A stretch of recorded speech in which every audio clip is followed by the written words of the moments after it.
হলো বারা সফলতা বলতে একটা ব্যাপার আছে, সফলতা বলে কই আসে না। ছোটবেলাতে চিন্তা করছিলাম যে একটা গাড়ি কিনবো, এই দেখো গাড়ি কিনে ফেলছি। এই বাচ্চা এদিকে আসো, আমার গাড়ি কিনে একটু ঠেলা দাও। কি মনে করিস এই টেডি গাড়ি ঠেলা লাগতেছে কিসের জন্য? এই গাড়ি কি তেল ছাড়া চলে না? হলো বারা চলে। আমি হচ্ছি ছোটবেলায় তো অন্য ধরনের একটা মানুষ, সবাই যে কাম করবি আমি তার উল্টোটা করবো। সবাই গাড়ি তো তেলে চলে, একা একা স্টার্ট না। আমার গাড়ি একজন ঠেলবে আর আমি চলবো, এটাই আমার গাড়ির একটা বৈশিষ্ট্য। যদি কখনো আমার বাজারে যাওয়া লাগে, আমার একটা লোক আছে, ও ঠেলে ঠেলে আমাকে বাজারে নিয়ে যায়। আবার আসার সময় ও বসে, ও খেলতে খেলতে আমি বাড়ি নিয়ে আসি। শুধু বাদ হিসাব ক্লিয়ার। সবাই মনে করবে যে আমি কিপটে মানুষ, এই জন্য বাইক কিনতেছি না।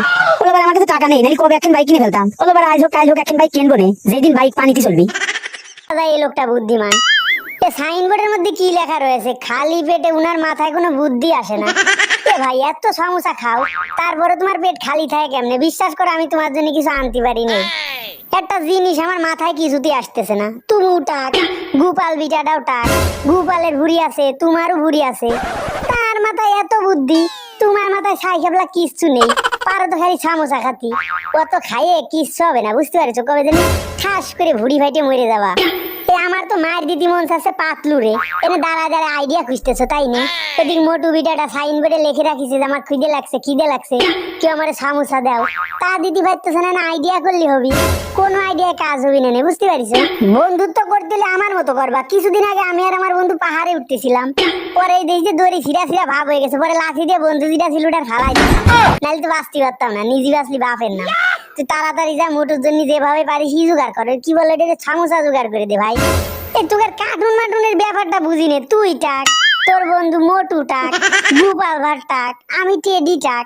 সব সেলিব্রিটি মানুষগুলো টাক হয় কিভাবে? আর সবার মাথায় তো বুদ্ধি আসে গন্তে। উরে সুন্দর চুল, পিছনে তো কত সুন্দর লাগতেছে রে। এ না জানি সামনেতে কি সুন্দর লাগবে নি।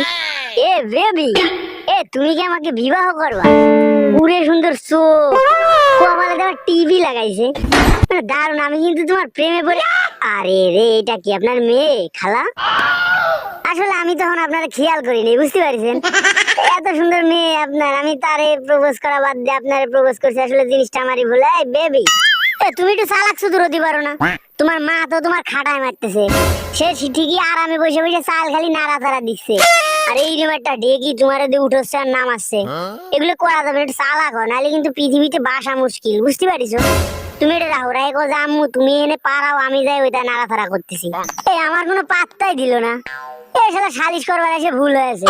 সুন্দর করে আসলাম সালিশ করতে, নিজে আমাকে বুঝাই বানায় ছাড়ে দিল। এই জন্য কারো সালিশ করতে আসা উচিত না। তোরা মা বেটি যা করবি তোরা বোঝে গে। আর নেক্সট টাইম কারো জ্ঞান দিতে যাবো না। ভালো মানুষের জ্ঞান দেওয়া যায়, পাগল রে না।